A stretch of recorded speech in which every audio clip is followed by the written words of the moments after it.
Hello Bangla সিনেমার জনগণ, আজকের ধামাকা ভিডিওতে আপনাকে স্বাগতম।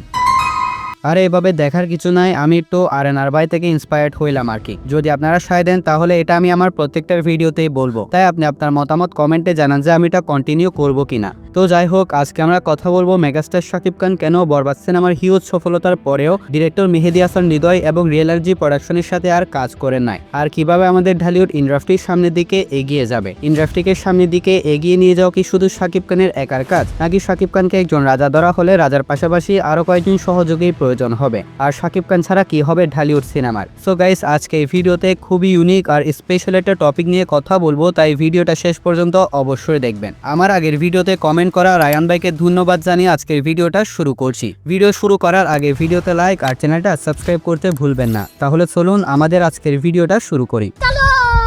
রাক্ষস সিনেমার অ্যানাউন্সমেন্ট টিজারটা দেওয়ার পর অনেকের মধ্যে মিক্সড রিয়েকশন দেখা যাচ্ছে, কারণ অনেকেই শাকিব খানের সাথে সিয়াম আহমেদকে তুলনা করে ফেলেছে, কিন্তু তারা ভুলে গিয়েছে শাকিব খান শুধু ওয়ান পিস আছে, শাকিব খানের সেকেন্ড পিস পুরো ঢালিউড ইন্ডাস্ট্রিতে আর নেই, আর কখনো আসবেও না। এক শাকিব খানের হাত ধরে ঢালিউড ইন্ডাস্ট্রি অনেক দূর এগিয়ে এসেছে, কিন্তু ইন্ডাস্ট্রিকে সফলতার সর্বোচ্চ চূড়াতে নিয়ে যেতে হলে একজন রাজার পাশাপাশি আরো কয়েকজন সহযোগীর প্রয়োজন হবে। চলুন ব্যাপারটা একটু ডিটেইল আলোচনা করা যাক। বরবাদের বিশাল সফলতার পর পরিচালক মেহেদী হাসান হৃদয় ও real energy production megastar Shakib খানের সাথে ব্যাক টু ব্যাক একাধিক সিনেমা করতে আগ্রহী ছিলেন, আর এটা কোনো গুজব নয়, এটা হচ্ছে বাস্তব সত্য। তারা শাকিব খানকে আলাদা একটি বরবাদের থেকে আরো ডার্ক, আরো ইন্টেন্স ও ভায়োলেন্স ভিত্তিক গল্প শুনিয়েছিলেন, যেটা শাকিব খানের খুবই পছন্দ হয়েছিল। কিন্তু এই গল্পটা রাক্ষস নয়, এটা অন্য আরেকটা ভিন্ন কনসেপ্টের সিনেমা ছিল, বা এটা অন্য আরেকটা সিনেমা ছিল। কিন্তু শাকিব খান বরবাদ সিনেমার টিমকে শিডিউল দেন নাই, কারণ শাকিব খান নিজের স্টারডম বা একক বক্স অফিস নিয়ে ভাবেন না। তিনি দীর্ঘদিন ধরে বাংলা সিনেমাকে গ্লোবাল লেভেলে পরিচয় করিয়ে দেওয়ার কথা বলে আসছেন,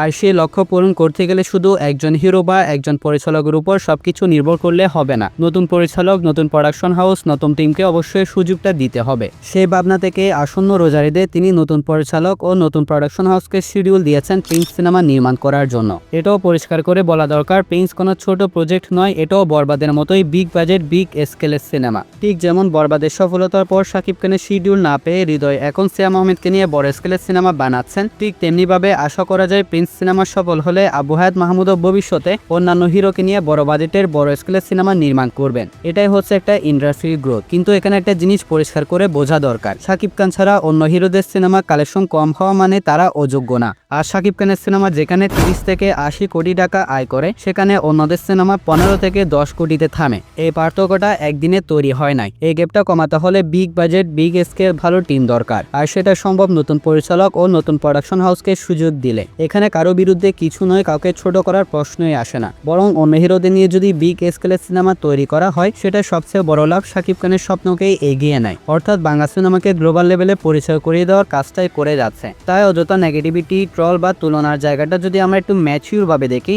তাহলে বোঝা যাবে এটা কারো ক্ষতি নয়, এটা পুরো ইন্ডাস্ট্রির জন্য পজিটিভ একটা ওয়ে। একটা কথা বিশেষভাবে সাকিবিয়ানদের মনে রাখা খুবই দরকার বলে আমি মনে করি, একজন মেগাস্টার বা একজন সুপারস্টার একটা ইন্ডাস্ট্রিকে কিছু সময়ের জন্য টানতে পারবে, এটা সত্য। অলরেডি শাকিব খান সেই কাজটা করে দেখিয়েছে এবং করে যাচ্ছে, কিন্তু সেই সময়টা চিরস্থায়ী না। ভবিষ্যতে এই যাত্রার সমাপ্তি অবশ্যই চলে আসবে। তখন যদি ইন্ডাস্ট্রিতে আরো ভালো হিরো, শক্ত ডিরেক্টর ও ভিশনারি মেকার তৈরি করা না হয়, তাহলে ইন্ডাস্ট্রি আবার পিছিয়ে পড়বে এবং ধীরে ধীরে বিলুপ্তির দিকেও যেতে পারে। ইতিহাস বলে কোনো ইন্ডাস্ট্রি একজন মানুষকে কেন্দ্র করে দীর্ঘদিন পর্যন্ত টিকে থাকতে পারে না, যার কারণে এক সময় শাকিব খান যখন সিনেমা থেকে অবসর নিবেন, তখন নিঃসন্দেহে বাংলা সিনেমা শেষ হয়ে যাবে। এই কারণেই এখনই নতুন ডিরেক্টর, বড় স্কেলের কাজ করার সুযোগ করে দেওয়া, নতুন ডিরেক্টর লঞ্চ করা, নতুন প্রোডাকশন হাউসকে আরো সামনে আনা, এগুলো অত্যন্ত জরুরি। এটা কারো বিরুদ্ধে কিছু নয়, এটা কাউকে ছোট করার বিষয় না, এটা ভবিষ্যতের প্রস্তুতি। মেগাস্টার শাকিব খানের স্বপ্নে শুধু সাফল্য না, তার স্বপ্ন বাংলা সিনেমাকে সামনের দিকে এগিয়ে নিয়ে যাওয়া, গ্লোবাল লেভেলে পরিচয় করিয়ে দেওয়া। আর সেই স্বপ্ন পূরণ তখনই হবে যখন পুরো ইন্ডাস্ট্রি শক্তিশালী হবে, শুধু একজন স্টারের উপর নির্ভরশীল থাকবে না।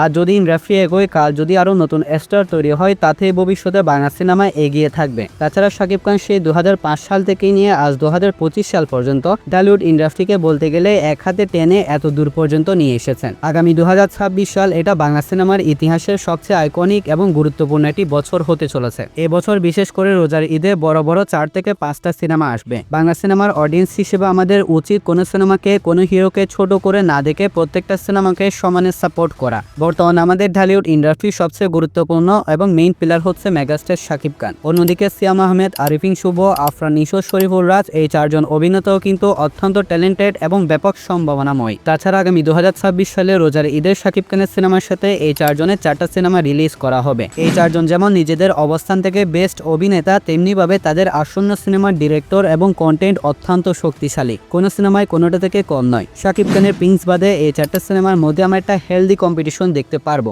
এই যে আগামী বছর একটা হেলদি কম্পিটিশন দেখতে পারবো, এটাই বিশাল একটা প্লাস পয়েন্ট আমাদের ঢালিউড ইন্ডাস্ট্রি উন্নতির জন্য। শাকিব খানের স্বপ্নকে পূরণ করতে হলে প্রত্যেকটা বছর প্রত্যেকটা উৎসবে এরকমই হেলদি কম্পিটিশন দরকার। এই কম্পিটিশন তখনই জমে উঠবে যখন প্রত্যেকটা সিনেমার ডিরেক্টরের ভিশন, প্রেজেন্টেশন, কন্টেন্ট সবকিছুই টপ নচ হবে। আর সবকিছুই বিচার বিবেচনা করার পর আমরা যখন প্রত্যেকটা সিনেমাকে সমানে সাপোর্ট করব।